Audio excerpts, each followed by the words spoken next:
Cards that change types are fairly rare, but have at times been very powerful due to how many archetypes lock their user into one type, or were extremely versatile due to the ability to be any type if needed. So in this video, we'll be going over the best cards which can change type. And at number 10, we have Rikka Sheet. Rikka Sheet is a trap card with the effect where you can target one monster your opponent controls, and you have the option to also tribute a plant type monster you control, where neither player can activate the effects of the monster you targeted.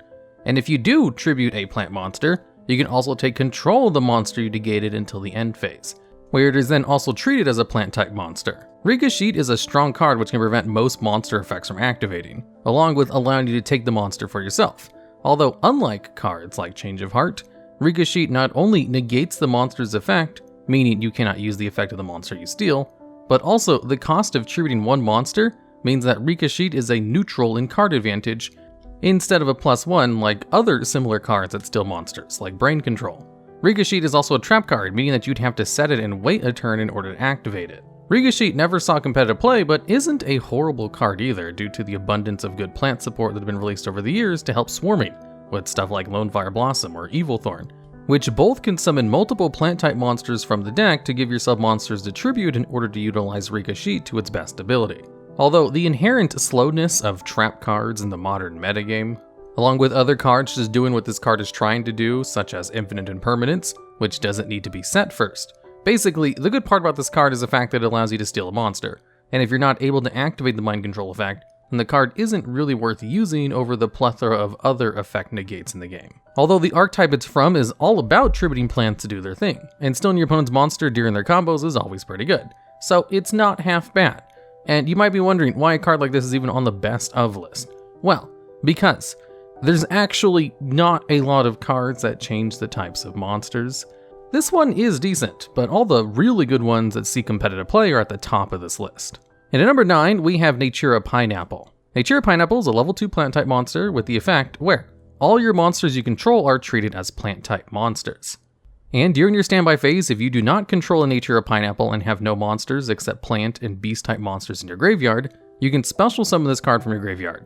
Now, this card has a lot of restrictions for an effect that, while good, is just way too restrictive. First, the effect is incredibly similar to cards like Treeborn Frog, which is also a card that special summons itself during the standby phase as long as you don't control any spell or traps, or another copy of itself on the field already. In fact, Naturia Pineapple is basically a Natura version of Treeborn Frog, just with a lot more restrictions for some reason. Or I guess not some reason. Treeborn Frog was thought of as kind of overpowered when Naturia Pineapple came out, so the extra restrictions on it do kind of make sense.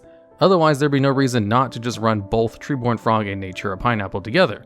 Although, they went a little bit too far with the restrictions. Naturia Pineapple is also hurt by the fact that the Naturia archetype is comprised of plant, beast, and insect type monsters. So Naturia Pineapple can even be a brick in the deck it was built to work in due to how current Naturia decks use a lot of insect type monsters.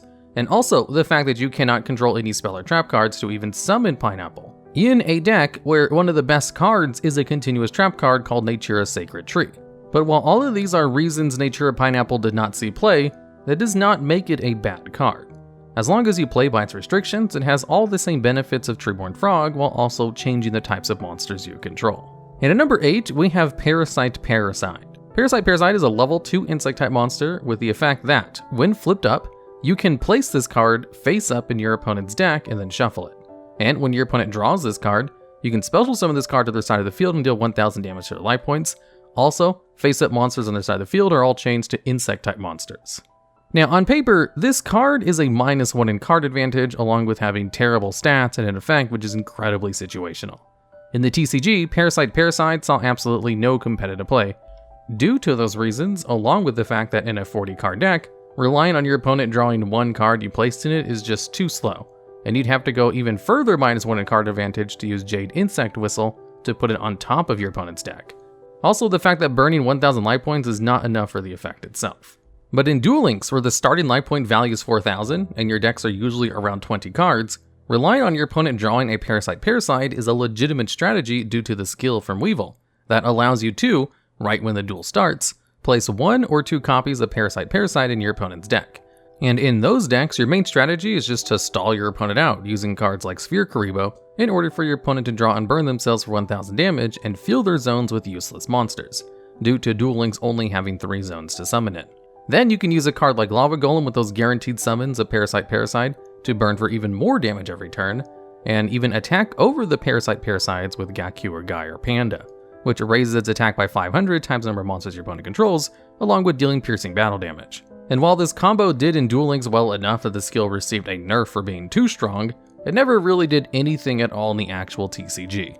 The fact that it's seen heavy competitive play in Duel Links bumps it up a few spots on its list though. And at number 7, we have Cyberse Converter. Cyberse Converter is a level 2 Cyberse monster with the effect that if all monsters you control are Cyberse monsters, you can special summon this card from your hand once per turn. And if this monster is normal summoned, you can target one monster you control and change its type to Cyberse until the end of the turn. So, the first effect of this card is actually pretty good, because there's all kinds of Cyberse Link monsters in the game which are used in all kinds of different kinds of competitive decks. In fact, 1/4 of all Link monsters in the game are Cyberse type. So being able to special summon this card from your hand is not half bad and not that hard to do. It would be even better if you could also use its other effect when it was special summoned, because the ability to change another monster with the Cyberse type is actually pretty decent. A couple of good Cyberse Link monsters you can go into require Cyberse monsters as your materials, like Update Jammer or even Fire Phoenix Ignister. Although most of the best Link monsters don't require Cyberse monsters as materials, but it would have been nice if Cyberse Converter was just a little bit better and allowed you to change types when it was special summoned, and not only if it's normal summoned. And at number 6, we have Dragoncaller Magician. This is a level 7 spellcaster pendulum monster with the pendulum effect to target one monster and change its type to dragon until your opponent's end phase. And the monster effect, where it can make itself dragon type, and if a monster is fusion, synchro, or exceed summon using this card as a material, the attack of said monster is doubled if attacking a dragon type monster during the damage step. This monster saw almost all of its play in 2019 Pendulum decks, mainly due to the double damage effect when used as a material. The best examples being Odd Eye's Vortex Dragon and Odd Eye's Absolute Dragon, because of Vortex Dragon having an Omni Negate and requiring an Odd Eye's monster plus any Pendulum monster, and Absolution Dragon being a generic rank 7 Xyz monster and is able to summon any Odd Eye's monster from your hand or graveyard if a monster on the field declared an attack. And if sent to the graveyard, you can summon an Odd Eye's monster from your extra deck, like Vortex Dragon, which is usually how Vortex Dragon was brought out.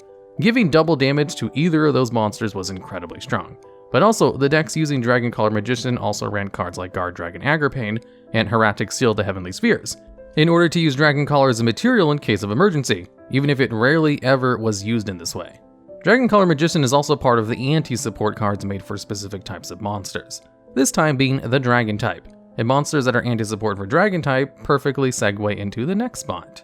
And at number 5, we have Buster Dragon. Buster Dragon is a generic level 8 synchro monster with 1200 attack and 2800 defense, and has the effect that all of your opponent's monsters become Dragon type.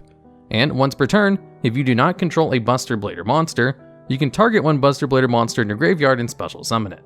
And once during your opponent's turn on a quick effect, you can target one Buster Blader monster you control and equip it with a Destruction Sword monster from your graveyard. Buster Blader is an archetype centered around one fusion monster called Buster Blader, the Dragon Destruction Swordsman, which is a powerful fusion monster, which just requires one Buster Blader and one Dragon monster to fuse. And with the effect that he gains 1000 attack and defense for every Dragon type monster your opponent controls and in their graveyard.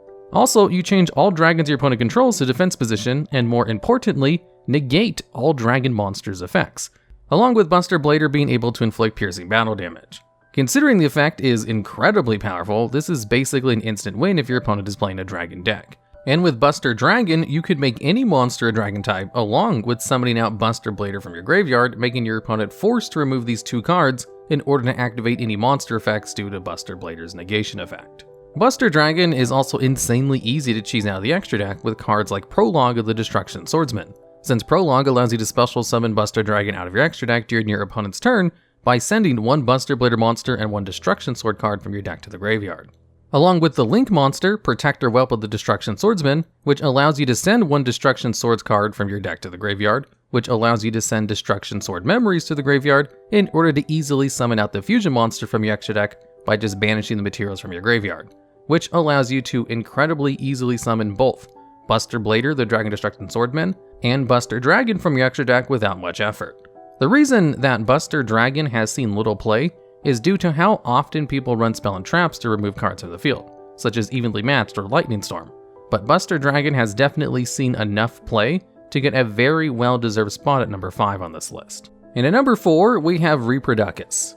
Reprodocus is a Link to Earth dinosaur monster with arrows pointing straight up and down, whose materials are just 2 monsters, so extremely easy to summon, with the effect stating that you can declare 1 monster type and change all face-up monsters this card points to become that type until the end phase, or declare 1 attribute and all face-up monsters this card points to becomes that attribute until the end phase.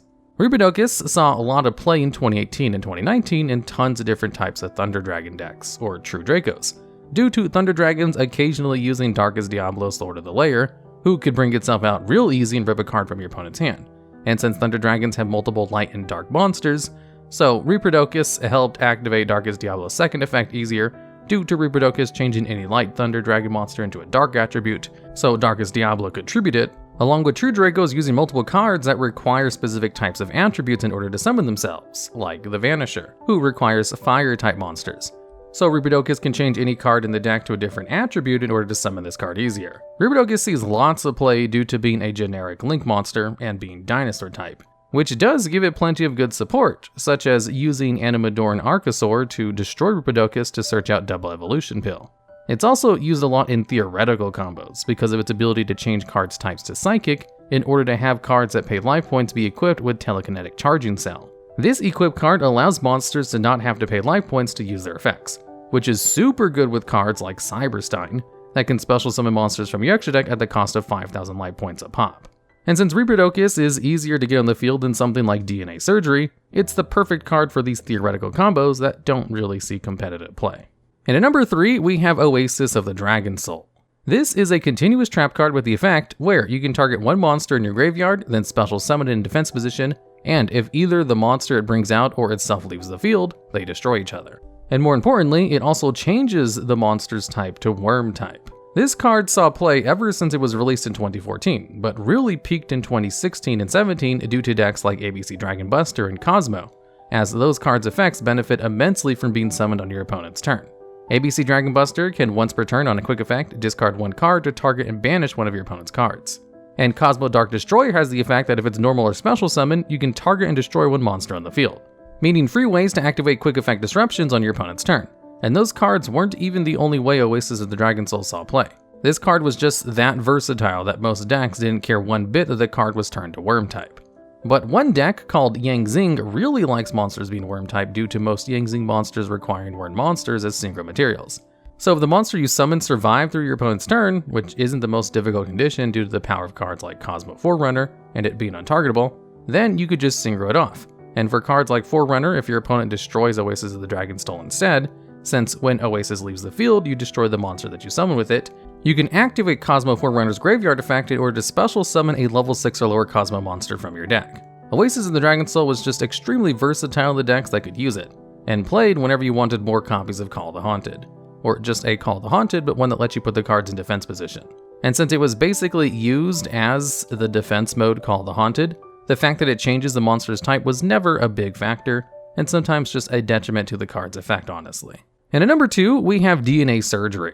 This is a continuous trap card with the effect where, when this card is activated, you declare 1 monster type, and all face-up monsters on the field become that type. This card saw its most competitive play mainly in 2013 and 14 due to how many decks at the time needed their monster types to be 1 type, such as YuGiOh, which loved summoning Xyz monsters such as Gear Giant X. Spellbooks needed a spellcaster on the field in order to use Spellbook of Fate, or Diamond Direwolf, which required Beast to use its effect to destroy cards. So DNA Surgery was a surefire way to lock your opponent out of some of their best plays. DNA Surgery saw play in almost every deck that could fit at the time, even as a side deck option due to how versatile the card could be, since it could counter any deck which has a monster who requires a specific type of monster to be on the field, which is an incredibly common restriction placed upon strong monsters, especially Xyz and Synchro monsters, like Karakuri Steel Shogun for example, who's a level 8 Synchro monster who requires a machine type non-tuner monster as one of its materials in order to summon it, which if your opponent activates DNA Surgery to change said monster to any other type, would make you unable to summon Karakuri Steel Shogun with those materials. Even decks like Buster Blader like to use DNA Surgery occasionally as a way to bait your opponent into destroying Buster Dragon, just to flip DNA Surgery afterwards in order to lock your opponent out of all of their monsters. DNA Surgery is a strong card, but the main issue that holds it from seeing play today is that it is a slow trap card, and is very prone to destruction from cards like MST or Twin Twisters. But even then, DNA Surgery is still a strong option to take the number 2 spot on this list with ease. And at number 1, we have Zombie World. This is a field spell card with the simple effect that all monsters on either field and in either player's graveyard become zombie type, along with the fact that no one can tribute monsters except zombie monsters.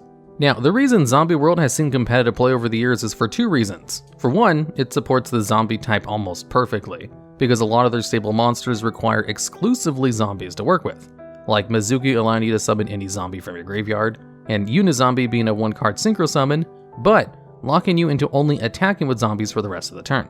Or even the really good boss monster for Zombie World, Doom King Balladroch, which is like a treeborn frog on steroids, as it brings itself back every standby phase, just as long as you have a field spell card on the field, and has an effect to negate any monster effect, as well as banish a card in the field or graveyard if a zombie monster activates its effect, which, if all monsters on the field are changed to zombie, means you get to activate both of its effect every turn.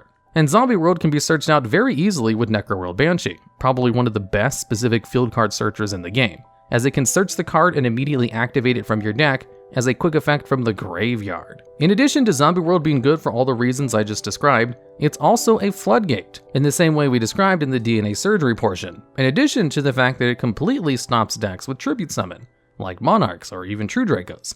So Zombie World is one of those rare cards, which both acts as an excellent field spell card for the monsters it's working for, and as just a floodgate on your opponent, if they need specific types of monsters in the field or graveyard, or if they need to Tribute Summon. And while this doesn't lock down every deck, probably not even a majority of them, it does lock down enough where it was played in competitive environments. Definitely helped along by how good Doom King Balladroch and Necroworld Banshee are for just how they interact with Zombie World. Alright, and that's the list. If you think there's any other type-changing cards that should have definitely been on this list over the cards I talked about, or if you have ideas for future videos just like this one, I'd love to hear about them down in the comments.